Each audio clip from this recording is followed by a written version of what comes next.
ஆண்டவரும் உலக இரட்சகருமாகிய இயேசு கிறிஸ்துவின் நாமத்தினால அன்பின் வாழ்த்துக்கள்.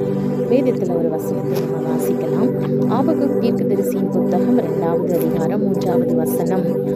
குறித்த காலத்துக்கு தரிசனம் இன்னும் வைக்கப்பட்டிருக்கிறது, முடிவிலே அது விளங்கும். அது பொய் சொல்லாது. அது தாமதித்தாலும் அதற்கு காத்திரு, அது நிச்சயமாய் வரும், அது தாமதிப்பதில்லை. ஆம், எனக்கு அன்பான தேவனுடைய பிள்ளைகளே, எல்லாருடைய வாழ்க்கையிலும் தேவன் ஒரு தரிசனத்தை வைத்திருப்பார். இன்னைக்கு அந்த தரிசனத்தை நீங்கள் பெற்றுக்கொண்டு அந்த தரிசனம் இன்னும் நிறைவேறவில்லை என்று நீங்கள் சோர்ந்து போயிருக்கலாம். வேதத்தில் இப்படி ஒரு சம்பவம் இருக்கிறது. ஆதியாகமம் 37வது அதிகாரத்தில் யோசேப்பை குறித்ததான சம்பவம்.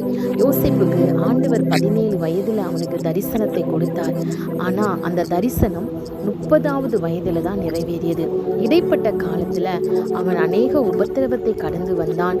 குடும்பத்தை பிரிந்த சூழ்நிலை, செய்யாத குற்றத்துக்காக சிறையின் அனுபவம், இதையெல்லாம் அவன் கடந்து வந்தான். ஆனால் இதன் மத்தியிலும் கர்த்தர் அவனோடு இருந்து ஏற்ற வேலை வரும்போது, குறித்த காலம் வரும்போது தேவன் அவனை உயர்த்தினார்.